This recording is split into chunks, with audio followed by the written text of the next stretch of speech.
This is Craig Johnston.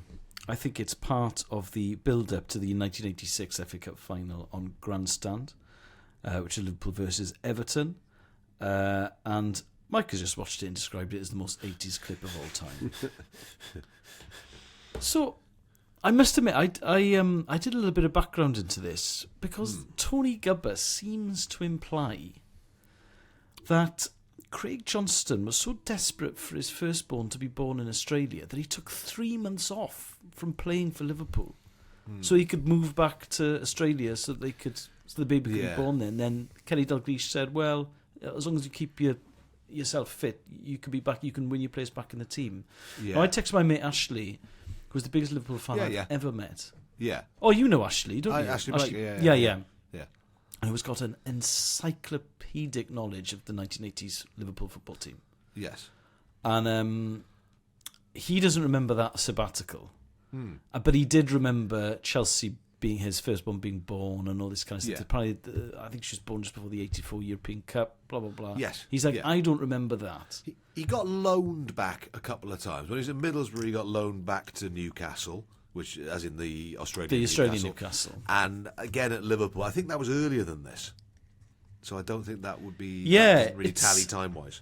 So, and to be honest, if Ashley doesn't remember it... It didn't happen. It didn't happen. But that is what Gubba says. But I just love the footage of him training on the beach and running up steps. Very 80s, that. It's proper, like, Rocky stuff. There's a lot to love in the clip, mate. It's fresh in my mind. I haven't just watched it. Yes. The fact he refers to his daughter as it, I like. Yeah, that's amazing. that is one of my favourite bits of it. Definitely is it. It was born. Fuck. Wow. Then, if you're being asked the question, what's more important? This is the best bit. Winning the league, or the healthy birth of your daughter, your first kid. Yeah. Even if it's been a big week. Come on, mate. Come on. Even if you've lost your mind, right? and that is a toss-up, which it should never be, let's be honest. Yeah. You don't say it with your wife there. No. On the telly. Holding your kid on national television. She doesn't look happy. Yeah. On the one day of What's the most important of those three things? Where everyone is tuned in. I suppose I'll know in 16 years. Why 16 years? But that's the bit I didn't get. Is I suppose I'll know in 16 years. What does that mean? What is that as a sentence? The interview baffled me. It was really hard. I'm glad you thought that. Come on, mate. Say the birth of your daughter, please. You're holding your daughter, mate. She's like 3 weeks old. We'll see what happens in the cup final. That's fine as well. I know you'll win the double, but please. It's the only double this century, Al. Come on. Please don't say that, Craig. It won't know. It won't know. It won't care. It doesn't care now. It is making a lot of noise as well, mind. Fascinating bloke, Craig Johnston. He invented Predator boots. He did. He invented Predator. He invented the. This is my favourite bit. The sort of the system that allowed.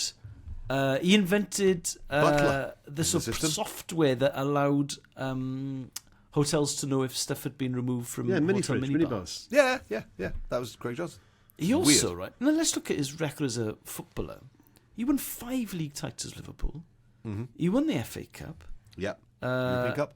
He was a runner-up in the FA Cup. For a long time, he was the only Aussie footballer anyone knew. Yeah, 2 League Cups, won a European Cup. He retired bizarrely young. I think he was 27. And just thought, do you know what? I've had enough. I'm going to go back and live in Australia.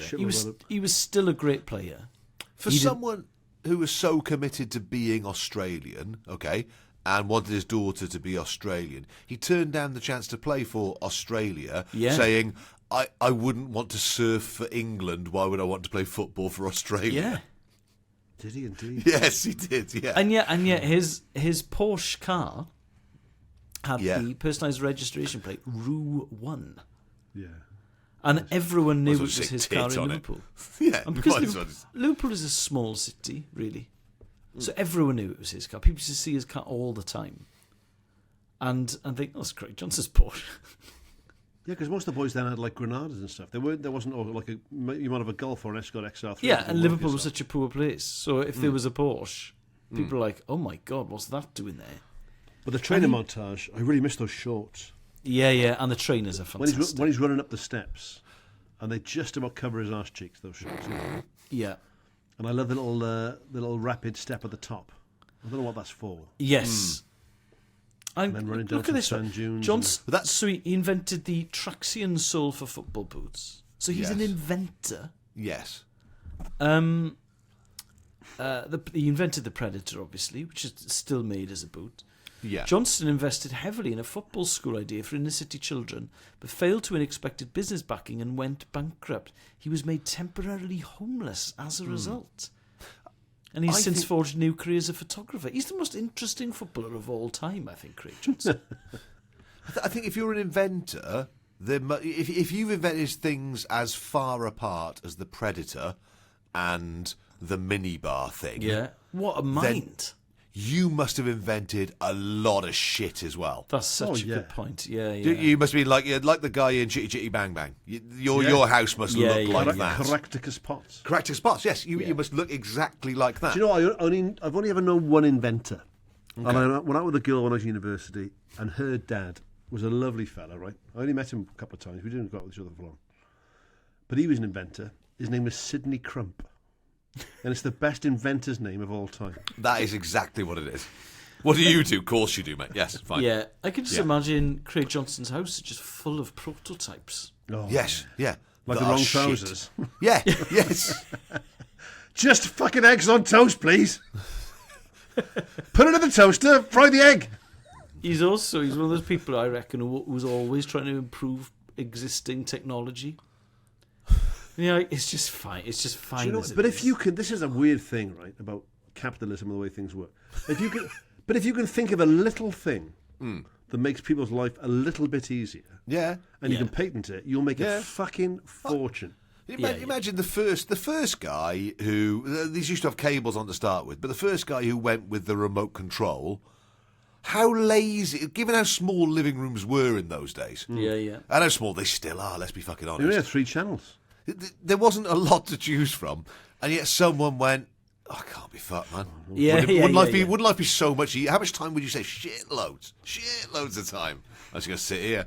Look at that. Press we that. didn't have a remote for years. Probably until I was about 16, because Dad was like, it's 4 pieces. I can do this. I am not buying a new telly to save myself an 8-pace round I said we had one in the 70s or early 80s. We were one of the first families I knew that had a remote control for the TV. We were one of the last. But it didn't work on infrared. It worked on ultrasound. Well, it made a noise. Well, you couldn't hear it. I don't know if ultrasound. You couldn't hear it. It was like a high pitched, Okay. But whenever we lost it, we found out we used to have in the living room used to be the sideboard, and the cutlery was in the sideboard. Okay. The placemats and stuff. Yeah. When you open the cutlery drawer, it would change channel. Honestly. So if you lost the remote, you want that, it used to go up like 1, 2, 3, 4, 1, 2, 3, 4, right? So if you'd lost the remote, you should have to go and fucking jiggle the cutlery drawer and make it change. Honest to God. Oh, that's amazing. That is so go and give the forks a shake, Mike, will you? Go and give the forks. Emmerdale starting. Come on, over there. That is so funny. Yeah. Oh, wow. It was like we saw us rent our TVs from was it Rediffusion or Radio Rentals or one of those? Yeah, Radio Rentals, yeah. Just Rentals. My grandmother used to rent it at telly as well, yeah. Yeah. And we could have bought like 100 TVs for what we spent in renting TVs. Yeah. What if it goes wrong though? We'll fix it. Yeah. What if it breaks? Buy a new one. You'll still be saving money. It'll still work out better, I promise you. Yeah, just go and jiggle the fucking drawer. Change the channel. God, that's so funny. So good. That is good. When you watch the Predator doc, though, yes, it's nothing like his brainwave was genius. Really, similar. It's really hard to hit a round ball with a round surface. Okay. So why don't we make the boot concave? Make it the opposite. So you increase the surface area of the boot. I've never watched it. Have we watched the doc on that, have we? It was on no, they made it. Christ, it must have been 30 years ago. Yeah, I remember it. Well, the Predator was released in '94, and they made a documentary came out on its release. We should try and find it if it's around somewhere. Yeah, because it'd probably be on YouTube. The original boot looked nothing like a football boot. Okay. And he thought, well, increase the area of It had those fins on it, didn't it? Yeah. And he said, where a boot is smooth, he said, Yeah. that's bad. He said, so we'll make these fins, like, on the top of the boot.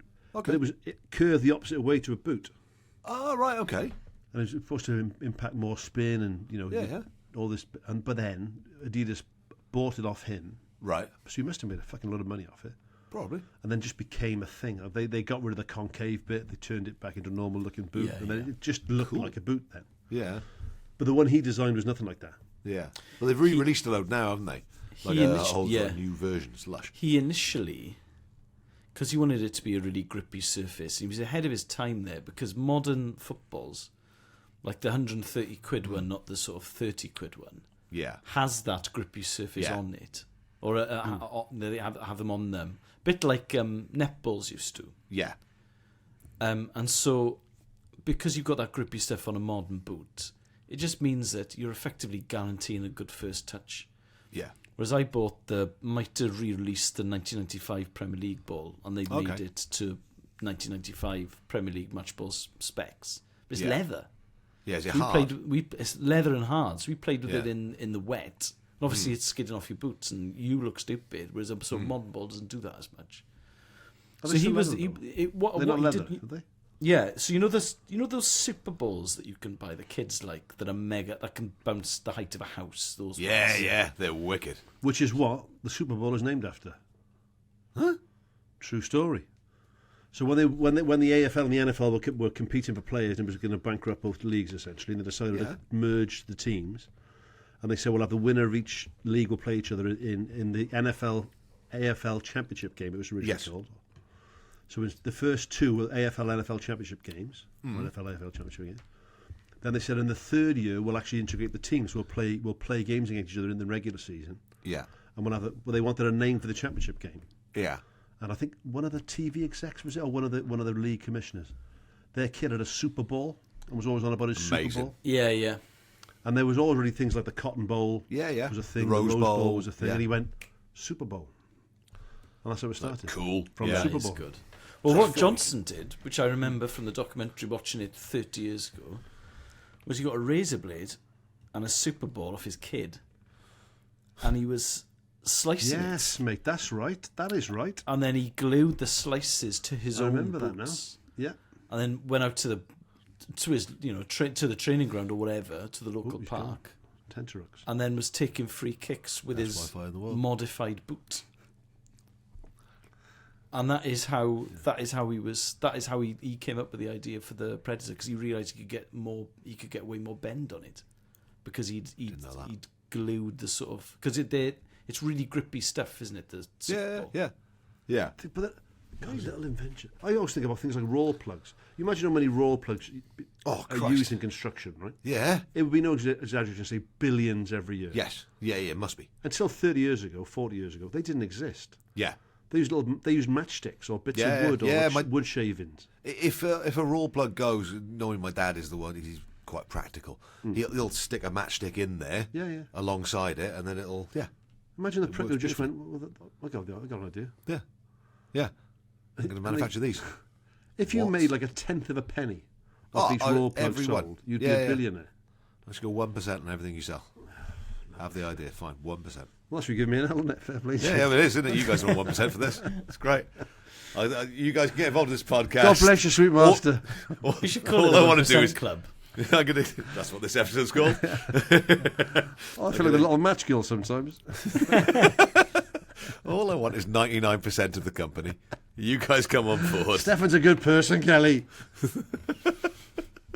He makes me say that. It's not a green screen, he's there. He's really King there. Coyd. Of course he is. Works at university full time. No one's ever seen him. He's there. Doesn't sound plausible. I know. I do like the old Craig Johnston one. Yeah, I wonder if his wife stayed with him after she was not pleased with him. She was not pleased with him calling the baby rightly it. so. Yeah. Within the space of 1 minute, you've called our beloved child it. And said, I am winning the fucking double. It's a toss-up. It's a toss-up, isn't it? Yeah. Let's be honest. Let's see what happens in the cup final. I scored in the cup final as well, though, after this. I'm pretty sure I know which was best with him that week. Yeah.